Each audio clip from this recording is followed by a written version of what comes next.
talk about this morning when you choose your plight over God's promises.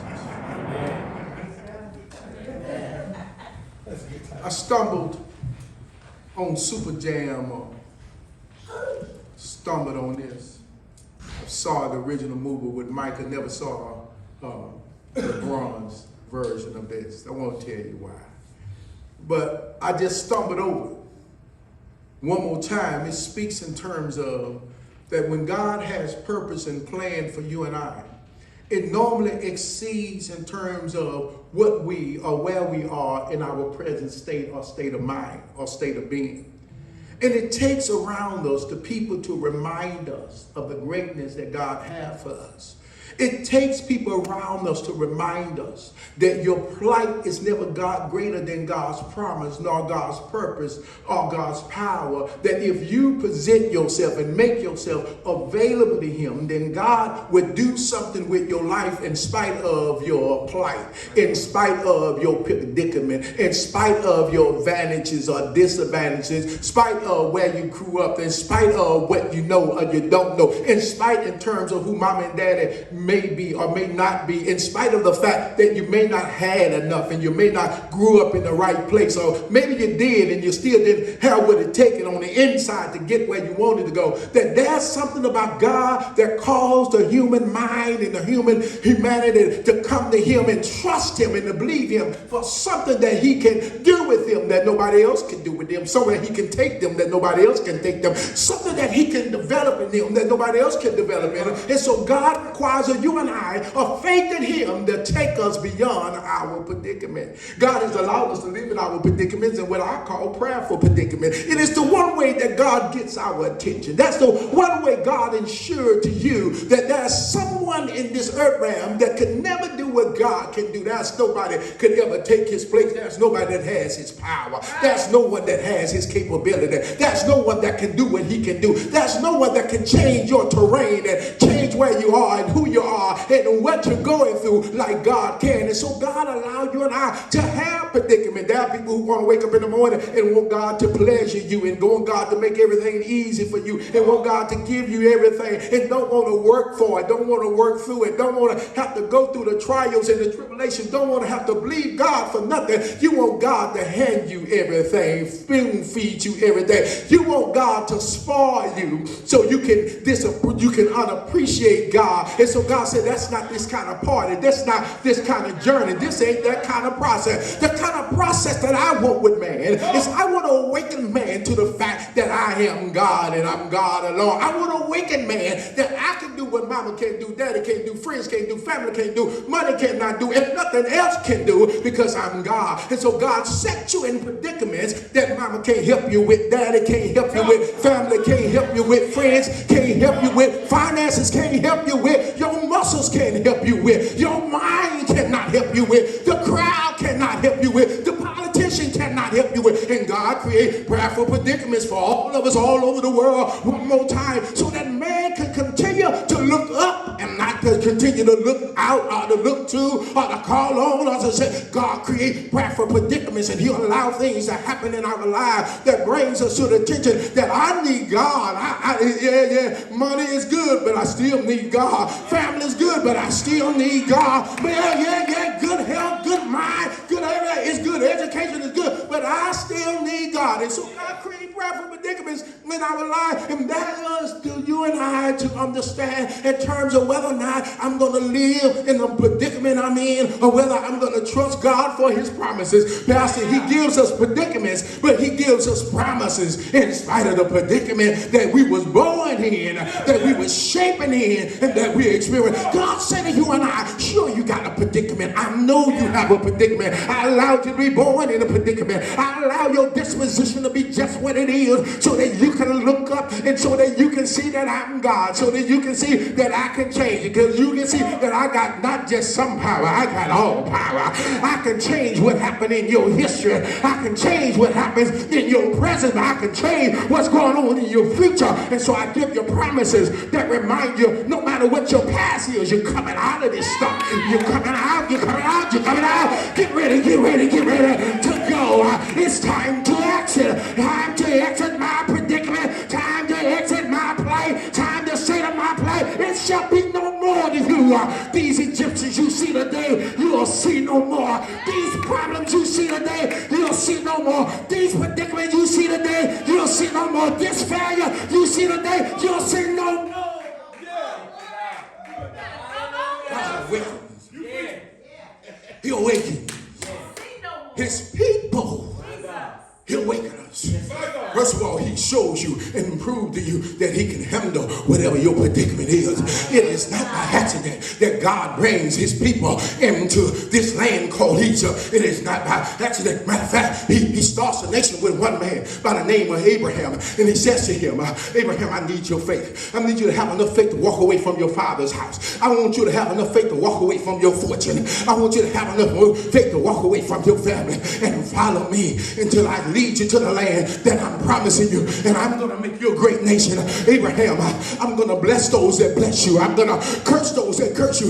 Abraham, I'm going to make sure that your land and your name become great. Abraham, just follow me and have faith in me, and I promise you, I'll give you a life that people will talk about years and generations to come. I promise you, I give you a name that people still call your name. Matter of fact, when they look up faith, they'll see you. Matter of fact, they can't even. Matter of fact, even when you go to secular dictionary, he's going to say it's faith, but then he's going to say something about that was a man by the name of Abraham that was there, identified, associated with faith. Yes, sir. Yeah. Thank you, God. And so God tells Abraham, I'm going to bring my people into this land, but they don't understand. I'm going to spend years developing them and growing them and blessing them and giving them grace and giving them mercy and giving them kindness. I'm going to let them have great favor. But he said, well, when I get ready for them to develop faith, I'm going to have to give them some trials. Wait a minute. Oftentimes we want faith to be developed in this place of grace. But normally, I don't need faith when I got grace, because favor keeps on bringing me what I cannot deserve and what I cannot earn. Favor keep opening doors that I don't have to bleed for, because God had predetermined that he would get me there. Somebody in here missed that right there, because we often try to say, if you got it by faith, then you can't call it grace, and you can't call it by favor, because favor is an unmerited favor, unearned favor, something that you didn't do anything for. God just kind of selected you and said, you, wait a minute, God, I have doubt, but still you, God, I don't even know you, but still you, because when we see Abraham on the front end, God chose him because of grace, and God gives him faith and says that now that I graced you and I have appointed you and I called you, it's nothing about you, Abraham. It has nothing to do with how you look, don't have nothing to do with in terms of what you know, doesn't have nothing to do with your mama nor your daddy worship all kind of gods. He don't even know who I am, but I chose you today to give you the grace of knowing me, and I've saved you from this pagan lifestyle. I saved you from this polytheistic thing of thinking you worshiping one God one year and another God never. 1 month you got this God, the next month you have that. Is there anybody in here want to wake up and tell God, I'm tired of being schizophrenic when it comes to this God issue? I believe you 1 minute, I believe this God, then I believe that God, then I believe the God over there, then the God over here. I'm tired of that. I need the real God. And God shows up one morning in Abraham's life and said, I'm here to introduce myself. I'm God Almighty. I'm the God that before anything else was. I'm Elohim. I'm Jehovah. I'm the one that created everything you see and everything and anything that you see. The days that they worship, I created him. The gods they call on, I created him. And they decide they will worship the object of what I created versus worshiping the one that created God. So God's word comes and says he gives Abraham the grace to know him, but then he tells Abraham, in order to be able to attain the promise, you got to walk by faith. Yes, sir. Yes, indeed. And I guess where we miss God, because they cry out to God to bring them out, and God said, I'm coming to get you by grace. But you can't go into the next phase. It's going to require faith. Yes, sir. Not many of us in here still want God to require and to do it by grace. And God said, I ain't talking about grace right now. I'm talking about your faith. Can you believe me in your wilderness? Can you believe me to take you beyond your plight? By grace I sustained you in your plight.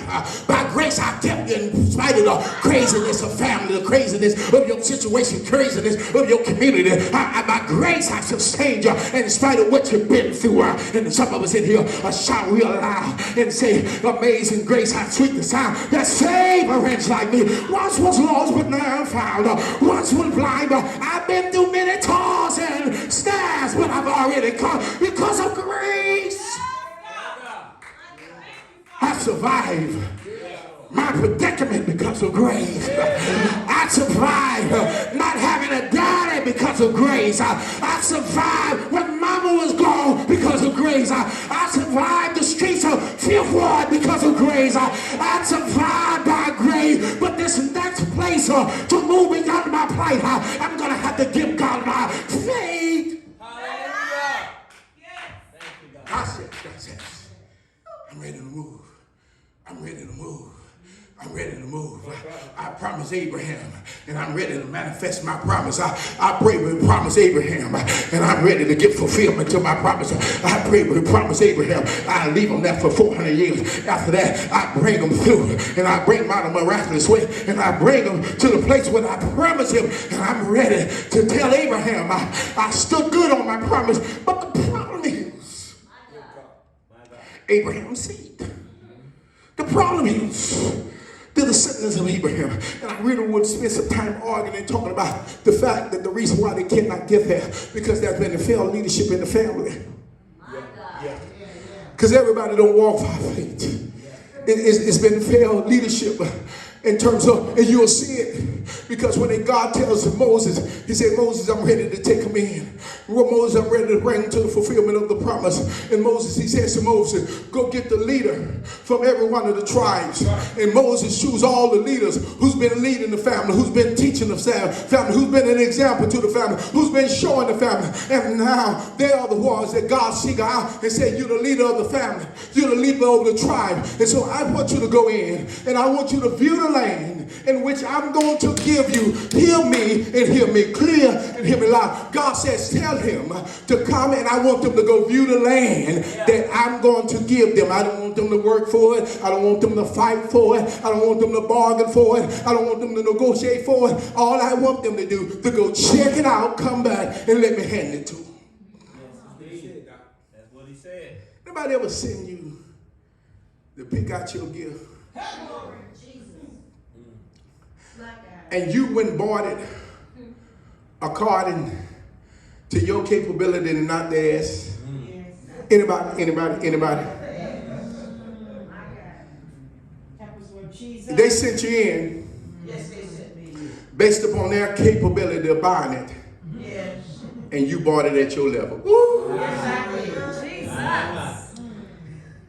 You brought back the kind of gift you could afford, and not what they could afford. They get on my nerves with my children telling me, Dad, I thought that was too much. How you know what too much is to me? How you know? You know? How you know how much or what's too big for me to get for you? All I ask you to do is go see it. Come back, tell me what you saw and the fact that you're willing to receive it from me. And that's all he asked him to do. That's good, God. They was obedient enough to go look at it, Brother Goins, but they came back determining that they was going to attain it upon their capability and not his. Ooh, God. That's good. God says, I promised this to Abraham. And had leaders been teaching right, and have leaders been in position, and leaders been transferring the truth and the faith that they had been born and birthed into, then they would not have a problem understanding that God does what no other power can do. Had they been honest in terms of who Abraham was, and you got to understand, because one of their bragging point was to always point to the fact that they was Abraham's seed. And if you're Abraham's seed, then you ought to have faith like Abraham. Because it's never been about Abraham's blood. It's never been about Abraham's family. It's always been about Abraham's faith. And if it's about Abraham's faith, then God required to be about the descendant, is about your faith. Jesus says, I can raise up anybody to Abraham, but I can't raise up everybody that have faith like Abraham. He said, God ain't looking for your pedigree. God ain't looking for your looks. God ain't looking for your height. God ain't looking for your money. God ain't looking for your house. God ain't looking for your car. God ain't looking for your degree. God is looking for your faith, because without faith it's impossible to please him. And till you please him, he will not release the promise to you. And so God said, you better get ready and give me some faith. I don't care about how you look. I don't care about how you dress. I don't care about what you drive. I don't care about where you live. I don't care about what your degree in or what it's not in. I don't care in terms of your muscle or your might. I don't care about your money or your mama. I don't care in terms of your dominion or your daddy. What I care about is whether or not, when I ask you to believe me, do you have faith? Because the truth of the matter, some of us are not going to go beyond our predicaments until we give God some faith concerning his promises. My God. And God said that as a group of people who rather choose their predicament over my promise. Because they don't want to give me faith. He said they love their predicament. My God. I take them to prayer and I pray for them. And they come out still crying about their predicament. I told them to cast their cares on me because I care for them. And they go into prayer and they pretend in front of the people, I'm casting my care. As soon as they get through praying and the people say amen, they snatch them back and they go still living out the same predicament, the same plight, the same mindset. They still nagging, raggedy, same believer that they were before they went in prayer. Come back and be the same person, have the same mindset, have the same perspective, still believe in God at the same level. Even after God said to you in prayer, I got it, let me have it. Even after God says, give me your problems, I give you my peace. Even after God says, let me have your pain, and I give you healing. And here it is, God didn't heal you, and you still complaining as you're still hurting. You're still living like you're living in the past versus living in your future. You're still walking around as if nothing changed in your life, and you wonder why. People don't want to follow you because you're still rehearsing yesterday's issues so you can get unhealthy attention. He said, what's wrong with you? That's right, God. That's right, God. Yes, sir. Yes, sir. Yeah. I've been molested. Yeah. I've been raped. Yeah. I've been mistreated. Yeah. The family dynamics were crazy. Yeah. I grew up on the wrong side of the line. Yeah. I don't know everything I ought to do. Yeah. I'm dyslexic. But in spite of all of that, I still got a faith that said it's greater than my predicament. And because it's greater than my predicament, I came out and I came beyond and I walked past and I'm living beyond. Matter of fact, this is my exodus. Is there anybody in here? Is it anybody in here tired of yesterday's fight? Is it anybody in here tired of being defined by your problems? Is it anybody in here tired of being defined by your pain? He said, come here. He said, this is what you got to know, Moses. He said, Moses, I brought these folk out of Egypt. I gave them 10 miracles in front of Pharaoh.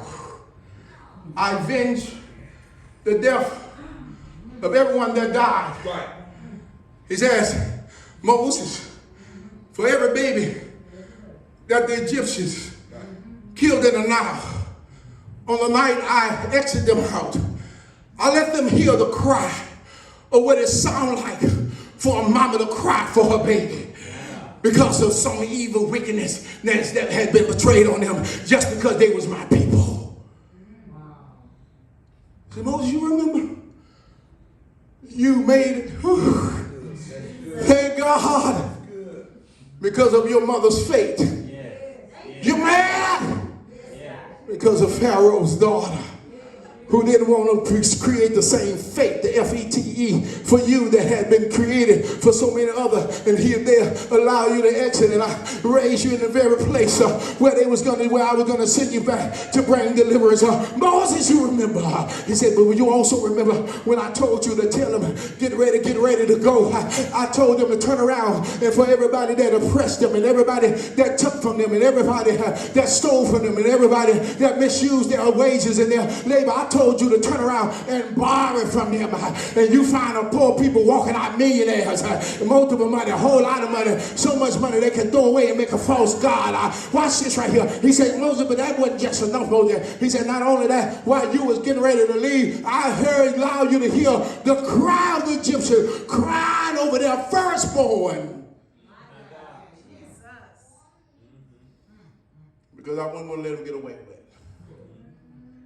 what they've done to you as a people. Yeah, God.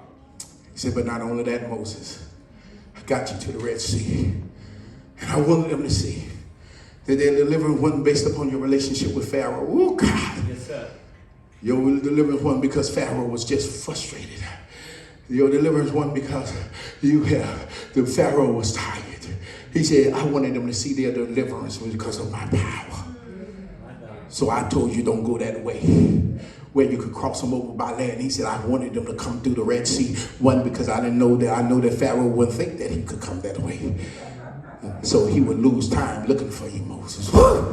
He says, then when he located you, then he would chase you down. But it would give me time to gather you and get you all together so that I don't lose not one, so that y'all can all be in a place. And even in that place, you could hear the complaining in the moment and the people who was already in their plight that wanted to go back to yesterday's plight. And God says, tell them, just wait a minute. Moses, I want you to stand still. Lift up your rod over the water and see the salvation of the Lord. I'm going to show you I'm your deliverer. I'm going to show you I'm the one bringing you. I'm going to show you that is by my power, said the Lord. And watch it, when they get over, he allows Pharaoh to think that they can get it, because God didn't want Pharaoh to miss the next phase. He said, not only did I kill your firstborn, but I'm about to kill you and some more, because I told you to leave my people alone. Somebody in here don't get this thing. You be whining about your plight and whining about your enemy, whining about your hater.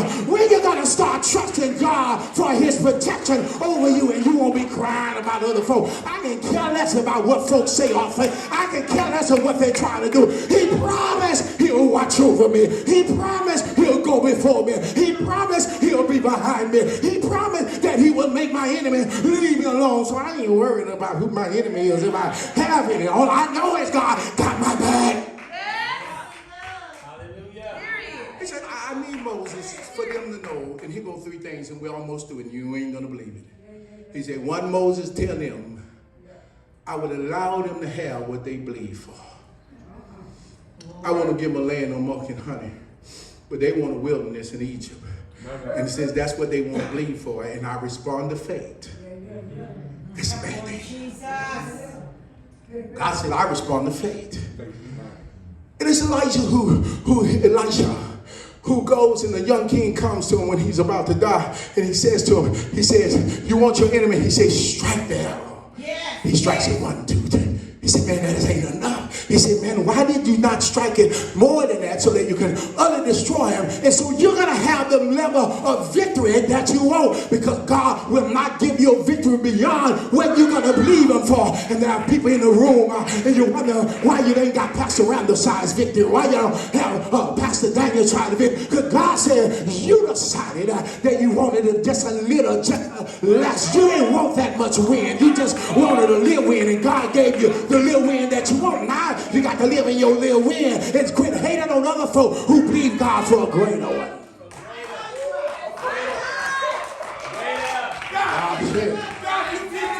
I told you that folk came running to Jesus, needed a healing. And Jesus said, be it thou to you according to your faith. And you ain't going to get around it. I can't exempt you for it. I can't let you pass an order that you may get from God and get God's promise. You're going to have to bring some faith. Ooh, God. And God will test your faith, try your faith, stretch your faith, grow your faith. God will mess with your faith. God will let your faith sit in a dark place and say, can you still believe me now?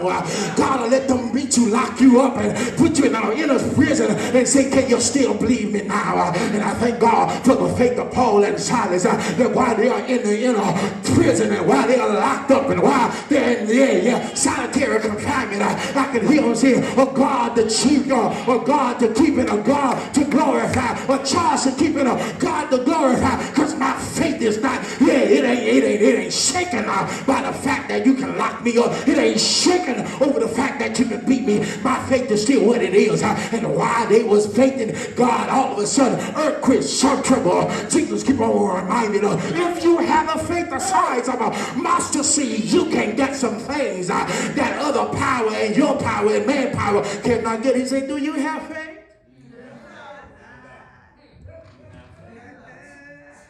Yeah. Sorry for that holler. I was just trying to awaken the faith in me to believe God beyond where I am, to believe God beyond what I can see, I believe God beyond what I can do. He said, I will allow you to have what you believe me for. Thank you, God. I love God when he pushes you in a place. I never forget it. Forgive me in looking at all kinds of our prayer. But I remember when there was a young lady, doctor called the family and said she ain't gonna make it. That's right. Had a severe asthma attack. She was gonna die. Mother was outside saying, quit playing with me, let me get the funeral arrangements, let me. And she's there. I walked through and I couldn't believe that she was already ready to give up. But when I walked in that room, I didn't know what to do. Just come out of prayer praying. Didn't know what to do. And I didn't want to look stupid. I'm going to help you. Because faith, faith will make you look stupid. And I didn't want to look stupid. There's the medical team in the room. And they're standing there. The baby legs are cold. They're trying to warm her up as best they can. They got warmers on her all over, trying to keep in this in. Pastor, we just praying that if she can make it through the night, she may make it. But with it up and watch it, he looked, he said, the doctor said, don't look good. But there was a nurse in that room. He said, Pastor, I've seen this before. Oh, God. I said, Pastor, I've seen this before. And I didn't pray that day. God started telling me to make a declaration. She shall live and not die. And declare the glory of the Lord. Oh, God. Wait a minute. I mean, now, I'm saying it can't sing, but I'm saying it. She can live. She's going to live and not die. And declare the glory of the Lord. Folk looking at me, mama looking at me in dismay. And I kept on saying, and I said to her, stop those funeral arrangements. It ain't going to happen. Left out. Before Friday got here, there was a phone call to me. And Pastor, that's why I love being involved in the trenches. There was a phone call and said, Pastor, they're getting ready to discharge her. She'll be at church Sunday morning. Thank talk about a baby half of a lung. Yeah. We was on prayer line. And it's from Dallas. My sister Tasha said, Pastor, I got a co-worker. Her baby has half of a heart. No, had cancer. Had cancer. Aggressive cancer. It looked like it won't take her out. When we start praying. And every time every night we get ready, she said, Pastor, let me show you that baby we was praying for, big and healthy and doing fine without treatment. You can't tell me that if we decide that we'll pray in a predicament, God would help us beyond the plight of what's going on. Yeah. Thank you, God. Let you have what you believe for. Yes, Lord. But then I discovered that oftentimes the reason we stay where we are because of who we are. Woo, God. I told you that was people that was born to Abraham and born to Abraham's bloodline. They was of his tribe. They was of his sons. They was of, they was in the tribe. My God. But they didn't have what was considered the marque Dei for the people of God, and it's always faith. The Marco Dei in terms of creation is God's glory that he created you in his likeness and image. But in terms of the walk of faith, or in terms of the church, or in terms of any generation, of any people that he called, it's the faith that God requires of all of us. Faith. Amen. To believe in, to walk with him. Ooh, God. Amen. When he got to Abraham, it was faith.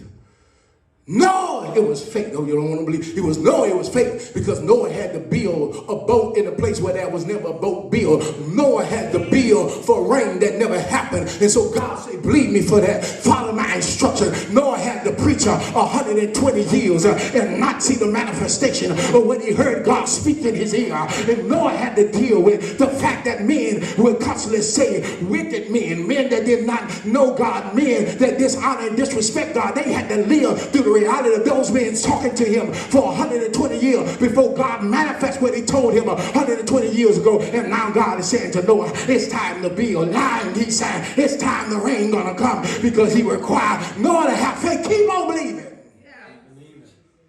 Even though you haven't seen the promise, keep on believing.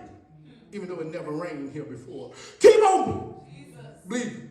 Even though there has never been a boat here before, faith. Requires us.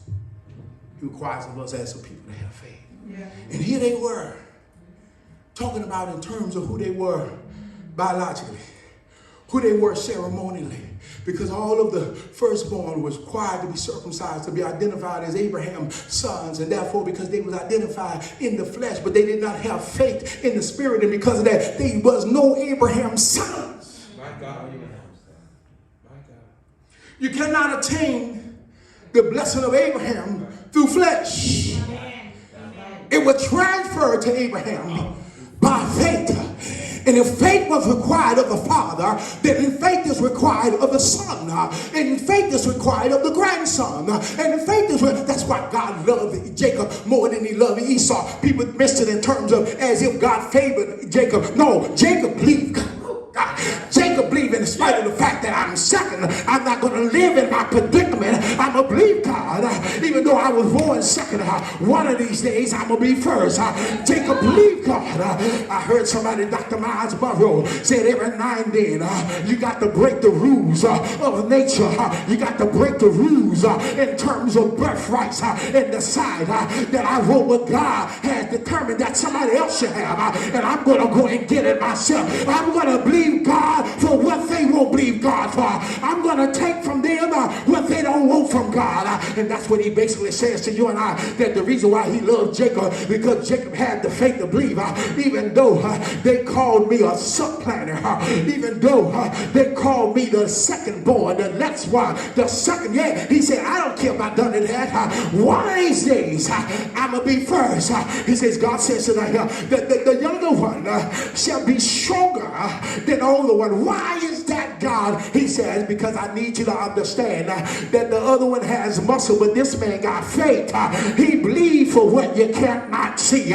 He believed for what muscles cannot earn. He's able to go and he's willing to go the mile. He meet God for the first time and he says to God, if you bring me back to this place, I'll give you a tenth of everything that you blessed me with. Wait a minute, Jacob. You're leaving home with nothing. Wait a minute, Jacob. You ain't got nobody. You got a high price on your head. Brother looking for you. He says, in spite of all of that foolishness, I don't care what he's talking about. God gonna still bless me when I get to the next land, in spite of who I am.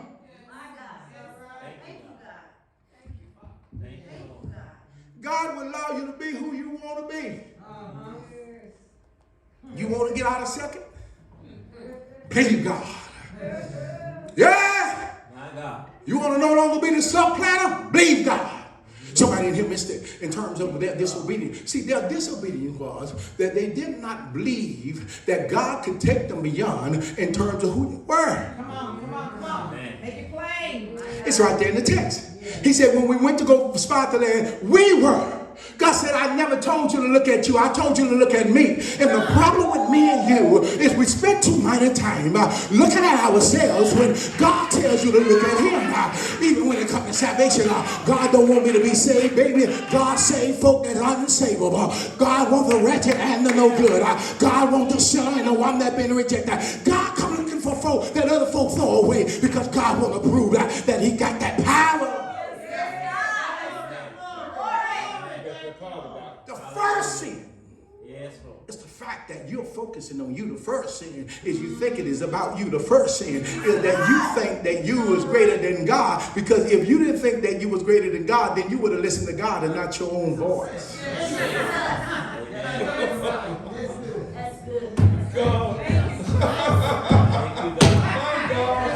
Self would always tell you to settle. God would always tell you to sow. But then there's another one that's right there next in the text. The last one, can you believe we at the third point already? He said, God will let you live where you want to live. Yes, you will.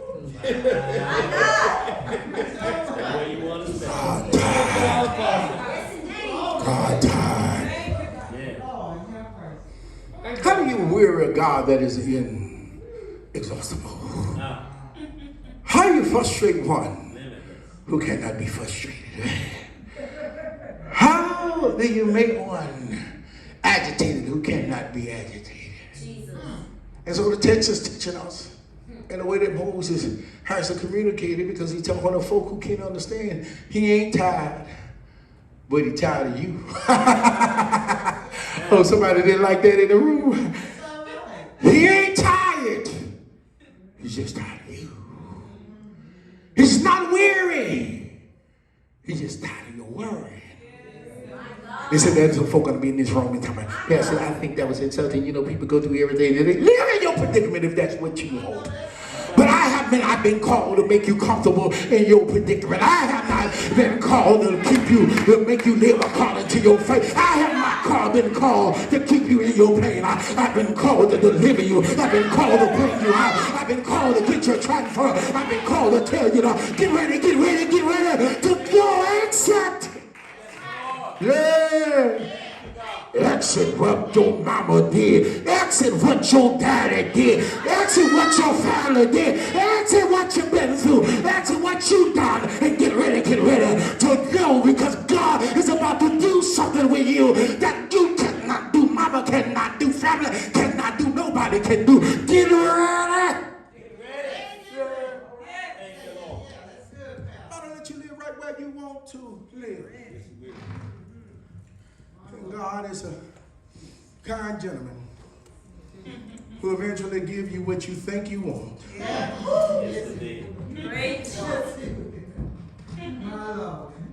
God says he sends all 12. And here go folk who are always hollering about the majority is right. In who terms? In who mind? The majority of folk will keep you right where you are. Yes. Public opinion will keep you settling. Yes. Public opinion will have you outside the will of God. Yes. Public opinion would have you in a place of pity. Public opinion would have you in a place of pain. Public opinion would have you in a place of your past. Public opinion would tie you to yesterday and tell you cannot leave based upon the strike against your back, based upon the mistakes you made yesterday. Public opinion would tie you to yesterday's and mama mistakes and daddy mistakes, your community mistake, and tell you it ain't for you. You don't qualify. You're not fit for it, based upon where you grew up and based upon who you are and based upon what you been through, based upon the fact of what you don't have, that you should live here and not there. But that's God who wakes us and waking you in the morning and says, I don't care less about any of that. God just want to know, are you ready to go? I want to know, do you want to go beyond your plight? I want to know, do you want to live beyond your predicament? He said, get ready to go. I'm ready to exit you out of this experience and take you where you have not been. Matter of fact, you're talking about spark. You're talking about Star Trek. He said, I'll take you where no man ever been before. I'll let you see what eyes have not seen and ears have not heard. I'll let you live. Is there anybody in here that's ready to shout and say, I'm ready? Tired of yesterday, tired of my mama burning, tired of who my daddy was, as if I got to be the same one. I'm tired of all of that, and I'm ready to go and be with my Father who have given me faith to claim every one of my promises, every one of my blessings, every one of my healings, every one of my deliverance. Yeah, I'm ready to be that new somebody. Yeah. I'm about to leave you alone, he said. I'll let you live right where you want to live. Right where you want to live. Matter of fact, God said, I'm getting rid of these folks. You need to hear that. That's what he said. Same God brought them out. Same God avenged them for Pharaoh. Yeah. Same God crossed them over the Red Sea. Yeah. Same God fed them on the mountain. Yeah. Same God that gave them water out of the rock. Same God protected them from the enemy. He said, Moses,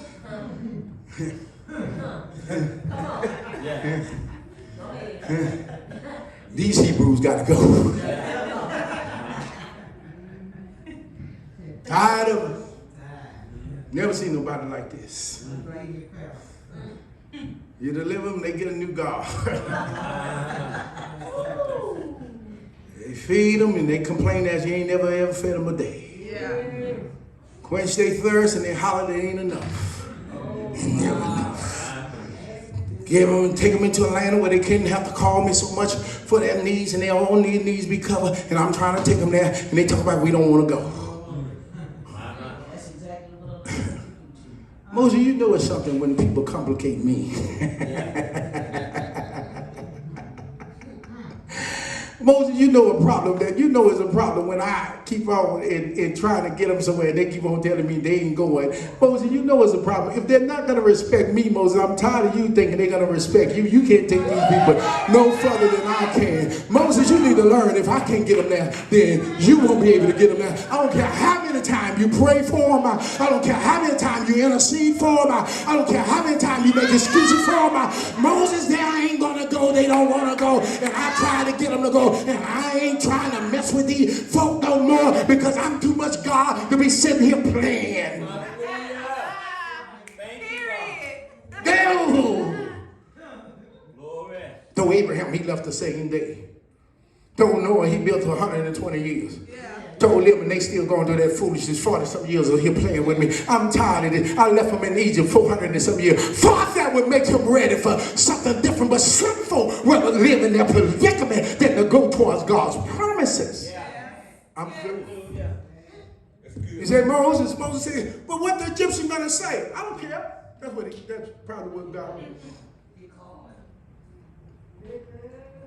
For everyone who mumbles against your spiritual leader. Who God? That's good.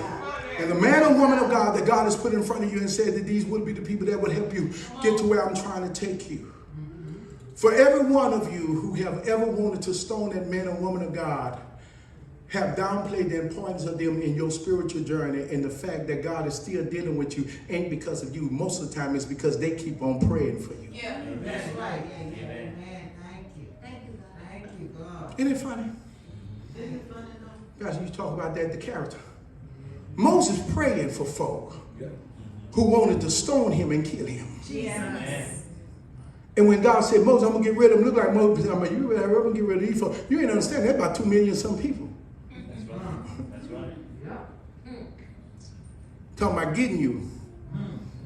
I don't know, I'm too scared. Most of us had a bunch of them. Because I've been like, God, you better get these folks. I ain't sleeping tonight. I ain't sleeping. Matter of fact, I'm going to leave them right here. I'm about to go find me somewhere else to sleep tonight. You and your people can hear this thing. I ain't playing with him. You can't watch 202 million people. Moses says, don't do it, God. What about your name and your reputation? God said, I'll tell you what, Moses. I'm going to forgive them. This is what you people don't like. But I'm going to kill them at the same time.